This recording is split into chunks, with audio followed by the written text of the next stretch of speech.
इस देश की जनता ने, इस मध्य प्रदेश की जनता ने तय कर लिया है कि तीसरे विकल्प के बगैर किसी की भी सरकार बनने नहीं देंगे। जनरल सेक्रेटरी भी लोग कहते हैं कि यार आपके आने से वोट कट जाएंगे और किसी पार्टी को फायदा और किसी पार्टी को नुकसान हो जाएगा। कई लोग कहते हैं कि आप किसी एक पार्टी की बी टीम भी है।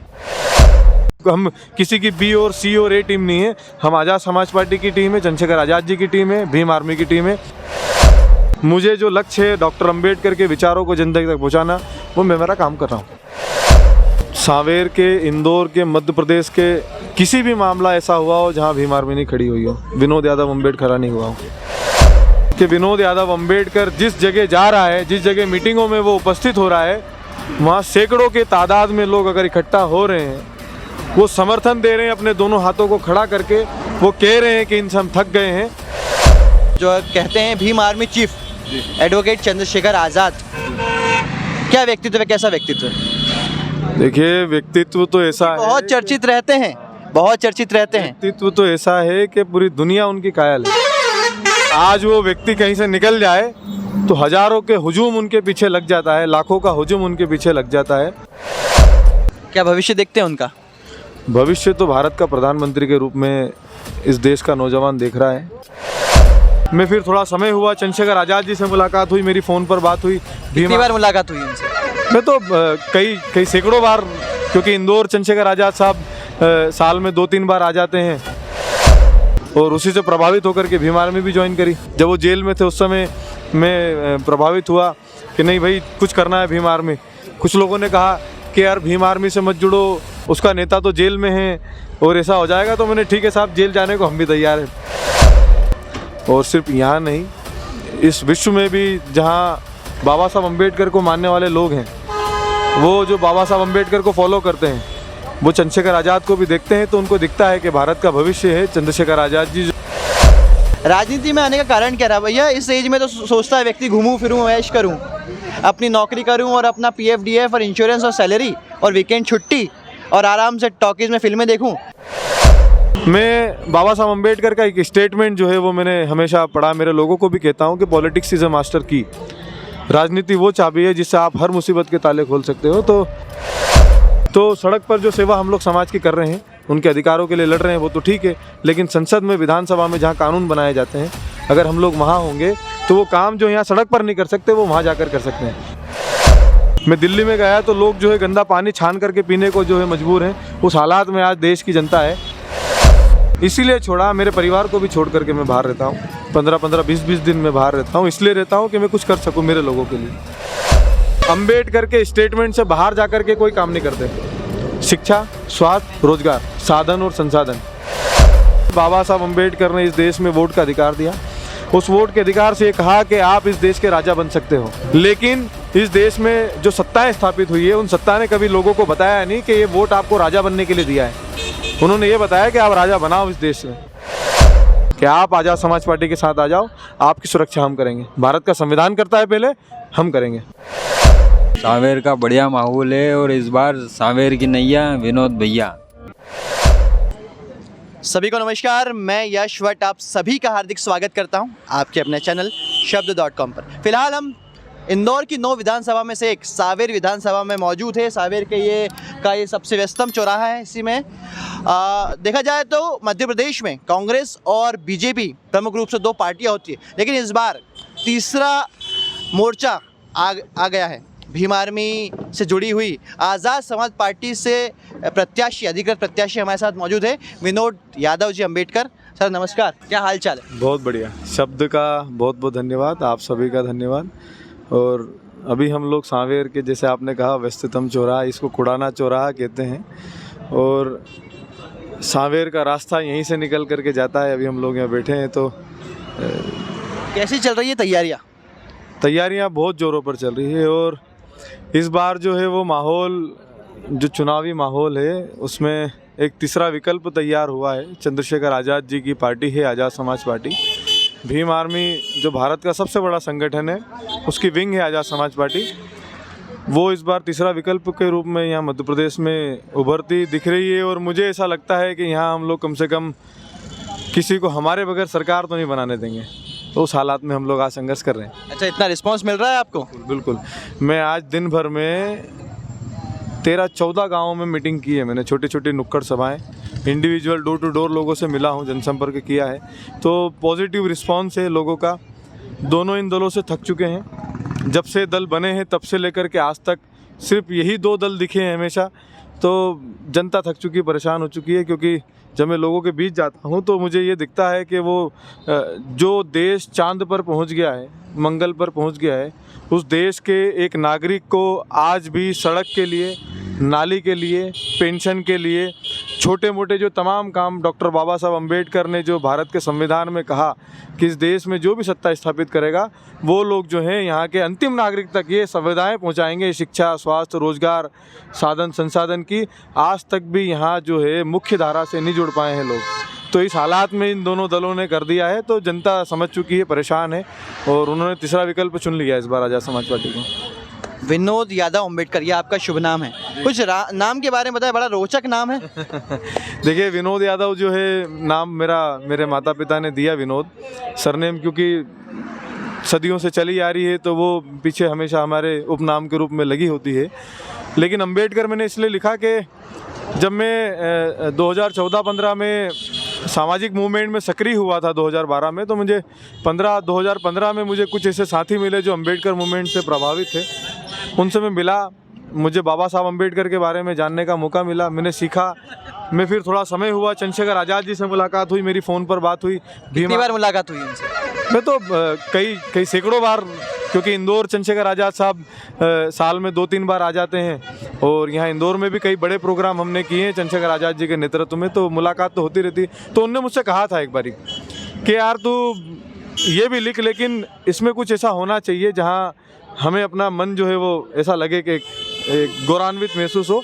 तो मुझे लगा कि यार मैं जिस मिशन पर काम कर रहा हूँ, डॉक्टर अम्बेडकर की आइडियोलॉजी के लिए मैं काम कर रहा हूँ, उनके विचारों को जन जन तक पहुँचाने का काम कर रहा हूँ, तो अम्बेडकर क्या बुरा है, तो मैंने अम्बेडकर लिख लिया मेरे आगे। चलिए, बधाई आपको और मंगल कामना भी। मैं ये जानना चाहता हूँ कि आपकी पार्टी के राष्ट्रीय अध्यक्ष और जो कहते हैं Bhim army chief advocate Chandrashekhar Azad, क्या व्यक्तित्व है, कैसा व्यक्तित्व है? देखिए, व्यक्तित्व तो ऐसा है, बहुत चर्चित रहते हैं, बहुत चर्चित रहते हैं। व्यक्तित्व तो ऐसा है कि पूरी दुनिया उनकी कायल है। आज वो व्यक्ति कहीं से निकल जाए तो हज़ारों के हुजूम उनके पीछे लग जाता है, लाखों का हुजूम उनके पीछे लग जाता है। और जहाँ तक मैं उनकी पर्सनली व्यक्तिगत रूप से उनके विचारों को मैं समझता हूँ तो बहुत पोटेंशियल है। सामाजिक रूप से जिस व्यक्ति के इतने बड़े विचार हो कि अपना परिवार छोड़ करके वो समाज के लिए लड़े, डॉक्टर अंबेडकर की आइडियोलॉजी को समाज तक पहुंचाने के लिए, तो बहुत उच्च विचार वो रखते हैं। और क्योंकि हम उनको सभाओं में सुनते हैं, उनको इंटरव्यूज़ में सुनते हैं, तो जो उनके विचार इस देश के दलित, पिछड़े, आदिवासी, अल्पसंख्यकों के लिए निकलते हैं, तो ऐसा व्यक्ति कौन है देश के अंदर? मुझे नहीं लगता उनके अलावा कोई दूसरा व्यक्ति है जो इस प्रकार से वंचित वर्ग के लिए सोचता हो। तो उच्च विचार है, और उसी से प्रभावित होकर के भीम आर्मी भी ज्वाइन करी। जब वो जेल में थे उस समय मैं प्रभावित हुआ कि नहीं भाई, कुछ करना है भीम आर्मी। कुछ लोगों ने कहा कि यार भीम आर्मी से मत जुड़ो, उसका नेता तो जेल में है और ऐसा हो जाएगा। तो मैंने ठीक है साहब, जेल जाने को हम भी तैयार हैं, भीम आर्मी से ही जुड़ेंगे। भीम आर्मी के नाम से शुरुआत करी हम लोगों ने 2015-16 में। क्या भविष्य देखते हैं उनका? भविष्य तो भारत का प्रधानमंत्री के रूप में इस देश का नौजवान देख रहा है, और सिर्फ यहाँ नहीं, इस विश्व में भी जहाँ बाबा साहब अम्बेडकर को मानने वाले लोग हैं, वो जो बाबा साहब अम्बेडकर को फॉलो करते हैं, वो चंद्रशेखर आज़ाद को भी देखते हैं, तो उनको दिखता है कि भारत का भविष्य है चंद्रशेखर आज़ाद जी, जो भविष्य में भारत का प्रधानमंत्री बनेगा और इस देश के वंचित समाज के लिए कुछ ऐसा करेगा जो बाबा साहब अम्बेडकर चाहते थे। वो चाहते थे कि इस देश को बुद्धमय भारत बनाना है, जो मानवतावादी समाज है, समता बद्धता का जो है विचार लोगों में रहे। भारत के संविधान जो भारत की उद्देशिका है, उस उद्देशिका में जो कहा we the people of India, वो भारत बनाना है। तो उसके लिए वो, मुझे लगता है कि उससे वैचारिक रूप से मुझे लगता है कि उनसे बड़ा कोई नाम नहीं हो सकता। बहुजन समाज पार्टी सबसे बड़ी पार्टी दलितों की और बहुजनों की कही जाती है, और अतिशयोक्ति नहीं होगी अगर मैं कहूँ कि बहन कुमारी मायावती जी दलितों की सबसे बड़ी लीडर रही हैं। क्या कहना चाहेंगे बहुजन समाज पार्टी की वर्तमान स्थिति पर? देखिए, आप आज सांवेर में घूमे होंगे, तो वर्तमान स्थिति जो है, परिस्थिति है, आप उससे भली भांति जानते हैं, लेकिन वो दल हमारा है और मान्यवर कांशीराम साहब ने वो गलत दल बनाया। उसके पहले उनने DS4 वामसेब बनाया और जब बहुजन समाज पार्टी बनी तो मान्यवर कांशीराम साहब के केडर के माध्यम से इस देश का वंचित वर्ग जो है वो जागा, देश में उस राज्य पर स्थापित हुआ, उस सत्ता में स्थापित हुआ जो देश का सबसे बड़ा राज्य होता है, जिसको कहते हैं कि दिल्ली की गद्दी या दिल्ली की सीट कहाँ से होकर के जाती, दिल्ली का रास्ता उत्तर प्रदेश से, तो वहाँ 4-4 बार सरकार बनाई। कांशीराम साहब के जाने के बाद में, क्योंकि मैं तो बहुत छोटा हूँ और मैं किसी के बारे में कुछ गलत नहीं कहना चाहता, लेकिन मैं मानता हूँ कि जिस प्रकार से कांशीराम साहब के बाद जाने के बाद में जो वैचारिक रूप से चीज़ें बदलाव हुआ है, जिस केडर के बेस पर सरकार बनी थी वो बंद हुआ, तो अब मुझे नहीं लगता कि भविष्य क्या होगा। मैं उसके भविष्य में कुछ कह नहीं सकता, लेकिन हाँ एक बात है, चंद्रशेखर आज़ाद की पार्टी, आज़ाद समाज पार्टी का भविष्य है। भविष्य में, और मैं कह रहा हूँ कि इसी बार इस चुनाव में 2023 के, क्योंकि इस देश की जनता ने, इस मध्य प्रदेश की जनता ने तय कर लिया है कि तीसरे विकल्प के बगैर किसी की भी सरकार बनने नहीं देंगे। किसी की भी सरकार बनने नहीं देंगे। कितनी सीट आने का अंदाज़ा लगा रहे हैं? देखिए, जहाँ तक, क्योंकि मैं पूरे मध्य प्रदेश को घुमा हूँ और मध्य प्रदेश के लगभग सभी जिलों में मैं घुमा हूँ। मैं जनरल सेक्रेटरी भी। लोग कहते हैं कि यार आपके आने से वोट कट जाएंगे और किसी पार्टी को फ़ायदा और किसी पार्टी को नुकसान हो जाएगा।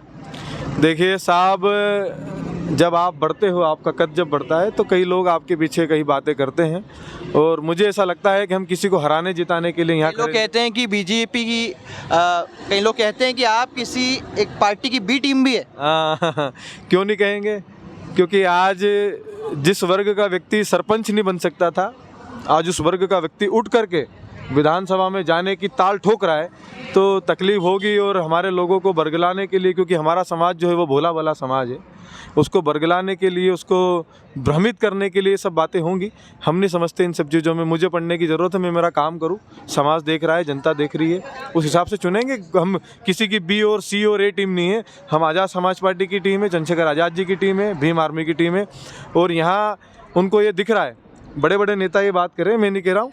आप जाओगे, इंटरव्यू लोगे, उनसे पूछोगे कि यार सांवेर के क्या हालात है, कोई तीसरा आदमी आ रहा है क्या, तो वो बताएगा। मुझे कहने की ज़रूरत नहीं है। वो बी टीम कहे, सी टीम कहे, कांग्रेस का, बीजेपी का एजेंट कहे, कोई फ़र्क नहीं पड़ता। मुझे जो लक्ष्य है डॉक्टर अंबेडकर के विचारों को जनता तक पहुँचाना, वो मैं मेरा काम कर रहा हूँ। तुलसी सिलावट जी इतने अनुभवी आदमी, और बोरासी जी का भी लेगेसी रही है क्योंकि उनके फादर सांसद और विधायक रह चुके हैं। नए व्यक्ति को कैसे जनता चुनेगी और क्या मौका देगी, ऐसा समझ पा रहे हैं आप? लगता है आपको? आपके माध्यम से, इस शब्द के माध्यम से, मेरा सोशल मीडिया हैंडल युवा है, हाँ। और अनुभव की शायद हो सकती है कमी, लेकिन आपके वैचारिक हो सकते हैं मंतव्य। लेकिन क्या आपको लगता है नए लोगों को जनता मौका देगी सांवेर की? देखो, सांवेर के, इंदौर के, मध्य प्रदेश के किसी भी मामला ऐसा हुआ हो जहां भीम आर्मी नहीं खड़ी हुई हो, विनोद यादव अम्बेडकर नहीं हुआ हो, आप सांवेर की जनता जो समर्थन दे रही है, क्योंकि मैं शब्दों में तो बयान नहीं कर सकता, नया व्यक्ति हूँ, नए विचार बाबा साहब अम्बेडकर के अपने मन में आए हैं, पढ़ा है, उनको जाना है। मेरा सोशल मीडिया हैंडल है, शायद आपके इससे प्रमोट भी हो जाए, विनोद यादव अम्बेडकर। आप उस पर जाएंगे, आप उसको देखेंगे कि विनोद यादव अम्बेडकर जिस जगह जा रहा है, जिस जगह मीटिंगों में वो उपस्थित हो रहा है, वहाँ सैकड़ों के तादाद में लोग अगर इकट्ठा हो रहे हैं, वो समर्थन दे रहे हैं, अपने दोनों हाथों को खड़ा करके वो कह रहे हैं कि इनसे हम थक गए हैं, तो ये जनता देख रही है और जनसमूह बता रहा है समर्थन लोग। क्योंकि यहाँ तो लोकतंत्र में तो जनता ही जनार्दन होती है। अब जनता जिसके साथ में होती है वो अग्रणी होता है, और जनता मेरे साथ है। आप मेरे सोशल मीडिया पर जाकर देख सकते हैं। काफ़ी युवा लग रहे हैं, आपकी उम्र इतनी ज़्यादा वैसे तो नहीं देख पा रहा हूँ मैं। राजनीति में आने का कारण क्या रहा भैया? इस एज में तो सोचता है व्यक्ति घूमूं फिरूं, ऐश करूं, अपनी नौकरी करूं और अपना PF DF और इंश्योरेंस और सैलरी और वीकेंड छुट्टी और आराम से टॉकीज़ में फिल्में देखूं। राजनीति में आने का कारण क्या है? क्यों सड़क पर घूम रहे हैं, चक्कर लगा रहे हैं, धूल खा रहे हैं, क्या कारण है? मैं नहीं चाहता था राजनीति में आना। जब सामाजिक मूवमेंट में आया, अपने लोगों को देखा कि इस हालात में है कि आज भी एक व्यक्ति, मैंने जैसे शुरू में कहा कि उन सब चीज़ों की ज़रूरत महसूस करता है, उसको ज़रूरत वो पूरी होना चाहिए थी, लेकिन आज भी वो उस तक नहीं पहुंची। मैं बाबा साहब अम्बेडकर का एक स्टेटमेंट जो है वो मैंने हमेशा पढ़ा, मेरे लोगों को भी कहता हूं कि पॉलिटिक्स इज़ अ मास्टर की। राजनीति वो चाबी है जिससे आप हर मुसीबत के ताले खोल सकते हो। तो मैंने देखा कि राजनीति से क्या नहीं हो सकता, तो मेरा मन नहीं था। मैंने पहले कसम भी खाई थी, कसमों में अब मैं विश्वास नहीं रखता। मैंने कहा था कि मैं कभी पॉलिटिक्स में नहीं आऊँगा, लेकिन मैंने जब बाबा साहब अम्बेडकर का ये स्टेटमेंट देखा, और मैंने देखा भी कि जब बाबा साहब अम्बेडकर पॉलिटिक्स में आए, 2-2 बार इन दलों ने उनको चुनाव हराया, जब वो वहाँ गए, वो विधि मंत्री बने, तो उन्होंने इस देश के वंचित वर्ग के लिए, मजदूरों के लिए कानून बनाया, महिलाओं के लिए हिंदू कोड बिल में अधिकार बनाए। तो मैं समझता हूँ कि जो आप बाहर देख करके जनता के रूप में नहीं कर सकते हो, वो पॉलिटिक्स में जा करके वो काम कर सकते हो। तो सड़क पर जो सेवा हम लोग समाज की कर रहे हैं, उनके अधिकारों के लिए लड़ रहे हैं, वो तो ठीक है, लेकिन संसद में, विधानसभा में जहाँ कानून बनाए जाते हैं, अगर हम लोग वहाँ होंगे तो वो काम जो यहाँ सड़क पर नहीं कर सकते वो वहाँ जाकर कर सकते हैं। तो पॉलिटिक्स में इसलिए आया हूँ मैं, सोशल वर्किंग के लिए।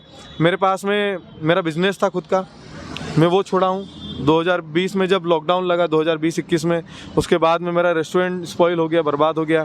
मेरा स्टूडियो था, मैं फ़ोटोग्राफ़र था, अच्छे लेवल पर फोटोग्राफी की मैंने, तो वो मेरा छूट गया। वो सब चीज़ें मैं छोड़ करके यहाँ मूवमेंट में आया हूँ, इसलिए कि मैंने देखा कि मेरे लोग किस हालात में आज जी रहे हैं। मैं दिल्ली में गया तो लोग जो है गंदा पानी छान करके पीने को जो है मजबूर हैं, उस हालात में आज देश की जनता है। तो उसके लिए कुछ करना होगा तो साहब फिर कुछ छोड़ना पड़ेगा। जैसे आपने कहा कि आप हॉलीडे मनाओ, छुट्टियां मनाओ, टॉकेज में जाओ, फिल्में देखो, तो वो सब लाइफ छोड़ कर, अमूमन इस उम्र का युवा यही सोच रखता है, यही सोच रखता है। और इसको छोड़ा मैंने, इसीलिए छोड़ा, मेरे परिवार को भी छोड़ करके मैं बाहर रहता हूँ, 15-15, 20-20 दिन मैं बाहर रहता हूँ। इसलिए रहता हूँ कि मैं कुछ कर सकूँ मेरे लोगों के लिए, जो वंचित हैं, जिनको जो मिलना था वो आज तक नहीं मिला, वो देना है।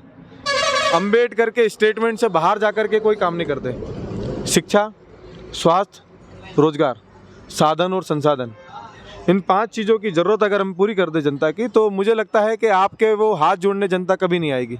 शिक्षा दे दोगे तो अपने आप वो अपना कुछ बना लेगा रास्ता। आप उनको अच्छी स्वास्थ्य सेवाएं दे दोगे तो उनका जो पैसा है जो बेफिजूल बर्बाद होता है वो बचेगा, तो वो अपने जीवन में आगे लगा लेंगे। आप उनको साधन संसाधन की व्यवस्था अगर कर देते हो, तो किसी व्यक्ति को कहीं पहुंचने के लिए सड़क और वाहन की ज़रूरत पड़ती है, अगर वो आपने अच्छी तरीके से मुहैया करा दिया तो वो जो उसके लिए जो परेशानियाँ होती है वो उस बीच की ख़त्म हो जाएगी। फिर आप उनके लिए रोटी, कपड़ा, मकान, इसकी व्यवस्था वो ऑटोमेटिक बना लेगा जब ये सब चीज़ें आप उनको दे दोगे। तो ये जो बेसिक चीज़ें हैं ये आप जनता को दे दो। आपके लिए, आपके पीछे कोई नहीं पड़ने आ रहा साहब। और यहाँ की जो सत्ता में बैठे हुए लोग हैं, इन सब चीज़ों से वंचित रखते हैं जनता को, ताकि वो उनके पीछे भीड़ के रूप में हमेशा खड़ी रहे, उनके हाथ फैलाती रहे कि आप मुझे दे दो, जबकि वो देने वाले हैं, जनता देने वाली है। बाबा साहब अम्बेडकर ने इस देश में वोट का अधिकार दिया, उस वोट के अधिकार से ये कहा कि आप इस देश के राजा बन सकते हो। लेकिन इस देश में जो सत्ताएं स्थापित हुई है, उन सत्ता ने कभी लोगों को बताया नहीं कि ये वोट आपको राजा बनने के लिए दिया है। उन्होंने ये बताया कि आप राजा बनाओ इस देश में वोट से। तो हमारे लोगों को मैं बता रहा हूँ जाकर के कि वोट की वैल्यू क्या होती है। जो आपके वोट 500 रुपये में, 1000 रुपये में खरीदते हैं, मांस दारू में खरीदते हैं, उन लोगों को बताना है इस बार कि हम पैसों में बिकने वाले लोग नहीं। हमने पता कर लिया है कि अम्बेडकर ने ये वोट हमें क्यों दिया, इस देश में राजा बनने के लिए। तो उस माननीय कांशीराम साहब ने कहा कि लड़ाई जो है वो राजपाट की है, तो हमको उसको हथियाने के लिए जिन लोगों के हाथ में सत्ता नहीं होना चाहिए थी उन लोगों के हाथ में है, और जिन लोगों के हाथ में सत्ता होना चाहिए थी वो आज भी उस सत्ता के स्वाद को चखने में वंचित हैं। तो हम तो उन सत्ता में हमारे लोगों को भेजने के लिए, उसका स्वाद चखाने के लिए कि देखो क्या स्वाद होता है। जो आपसे कहता है ना कि राजनीति में कुछ नहीं है, वो जो राजनीति करता है 5 साल में आता है, खुद फार्म भरता है, चुनाव लड़ता है, तो उसको पता है कि सत्ता का स्वाद कैसा होता है। तो ये समाज को हम बता रहे हैं जाकर के, क्योंकि मैं खुद शेड्यूल कास्ट हूँ और मुझे पता है कि मैं किस वर्ग के लिए लड़ रहा हूँ। इस देश का वंचित तबका जो रहा है, जो बैकवर्ड है, ST, SC, OBC, अल्पसंख्यकों के साथ में भी आज बुरा कम नहीं हो रहा है जितनी मॉब लिंचिंग मुसलमानों के साथ में हो रही है। मैं समझता हूँ कि उन लोगों को ये भी महसूस होने लग गया है कि जिन दलों को हमने वोट दे करके आगे बढ़ाया, उन दलों ने ही सबसे बड़ा नुकसान हमारा किया है। तो उनको भी बता रहे हैं कि आप आज़ाद समाज पार्टी के साथ आ जाओ, आपकी सुरक्षा हम करेंगे। भारत का संविधान करता है पहले, हम करेंगे, ये हमारी जिम्मेदारी और हम ये निभा रहे हैं। आप निभा रहे हैं। चलिए, आपके सब समर्थक हैं, क्या नाम है भाई साहब? गोविंद खारीवाल। क्या लग रहा है, कैसा माहौल है भैया का? सांवेर का बढ़िया माहौल है और इस बार सांवेर की नैया विनोद भैया, आज़ाद समाज पार्टी बिल्कुल जीतेगी यहाँ से, और इन लोगों को यहाँ से बाहर करेगी कांग्रेस बीजेपी को। चलिए, बहुत बहुत मंगल कामनाएं हमारी ओर से आपको भविष्य के लिए। धन्यवाद, आपने समय दिया। बस एक बात और कहना चाहता हूँ आपके शब्द के माध्यम से कि इस बार वोट उसको दो जो 5 साल आपके बीच खड़ा रहा हो, आपके हितों की बात की हो, आपके हितों के लिए लड़ा हो, संघर्ष किया हो। मैं मेरी पार्टी का प्रमोशन नहीं करूंगा, लेकिन मैं इतना कहना चाहता हूं कि वोट उसी को देना चाहिए जो आपके परिवार के, आपके समाज के हितों की सुरक्षा कर सके। उसको मत दो जो भारत के संविधान को बर्बाद करे। भाजपा कांग्रेस ने भारत के संविधान को बर्बाद किया है। इस देश के संविधान में 200 से ज़्यादा अमेंडमेंट किए हैं, जिससे इस देश के संविधान को जो है वो संविधान में संशोधन का तो यही संविधान में खुद ही ये व्यवस्था थी। ये व्यवस्था इसलिए थी कि इससे भला हो सके, लेकिन इस व्यवस्था का उपयोग किया गया, दुरुपयोग किया गया। बाबा साहब अम्बेडकर ने कहा, जिन लोगों के हाथ में भारत का संविधान दिया उनसे कहा कि मैं आप लोगों पर विश्वास नहीं करता, क्योंकि जिन लोगों के हाथ में संविधान में दे रहा हूँ मुझे इन पर विश्वास नहीं है। अगर ये अच्छे लोगों के हाथ में रहा तो ये दुनिया का सबसे अच्छा संविधान जो है वो साबित होगा। लेकिन ये लोग जो हैं, जिन लोगों के हाथ में मैं दे रहा हूँ, उन लोगों के हाथ में है, तो मुझे नहीं लगता, और मैं पहला व्यक्ति होऊंगा अगर भारत के संविधान के साथ में गलत तरीके से उपयोग किया गया तो बदलने वाला। संविधान को बदला जा रहा है। हम लोगों ने मांग की, जहाँ पर उन्हें बदला, हर जगह उन्होंने जो है वो भारत के संविधान को बदलने। बाबा साहब अम्बेडकर ने 26 नवंबर 1949 को भारत का संविधान लिख करके कंप्लीट किया। 26 जनवरी 1950 को भारत का संविधान लागू हुआ, जिसको हम गणतंत्र दिवस के रूप में मनाते हैं। उन 2 महीनों के अंतराल में भारत के संविधान में 100 से ज़्यादा बदलाव किए बाबा साहब अम्बेडकर के होते हुए। चलो आप समझते हो कि उस समय बदलाव की ज़रूरत थी, लेकिन भारत के संविधान के लागू होने के बाद इस विश्व में ऐसा कोई संविधान नहीं जितने इतने अमेंडमेंट हुए उस संविधान में, यहाँ हुए 200 से ज़्यादा। तो सिर्फ दुरुपयोग किया गया उस संविधान का, गलत तरीके से उसका अमेंडमेंट किए गए, और उसका भुगतान इस देश के हर व्यक्ति को करना पड़ रहा है। जिसने संविधान को पढ़ा होगा उसको भी, जिसने नहीं पढ़ा होगा उसको भी। और ये बात हम लोग समाज के लोगों को जा कर के बता रहे हैं। हम बाबा साहब अम्बेडकर के जो है वो विचारों पर चलने वाले लोग हैं। बाबा साहब अम्बेडकर के जो हैं हम लोग अनुयायी हैं। और मैं समझता हूँ कि अगर आप शिक्षित हो, समझदार हो, तो आपको इस देश की जनता को ये बताने की ज़रूरत है कि आपको किस दिशा में जाना है। बस मेरा तो यही विचार है, और सांवेर के लोगों से विनती है कि उसको ही समर्थन दे, उसको ही साथ दे जो आपके साथ खड़ा रहा हो। चलिए, धन्यवाद, आपने समय दिया, बहुत बहुत मंगल कामना है हमारी ओर से। तो ये थे हमारे साथ विनोद यादव अम्बेडकर जी, सांवेर से अधिकृत प्रत्याशी आज़ाद समाज पार्टी के लिए। आगे बने रहेंगे, चलते हैं, धन्यवाद।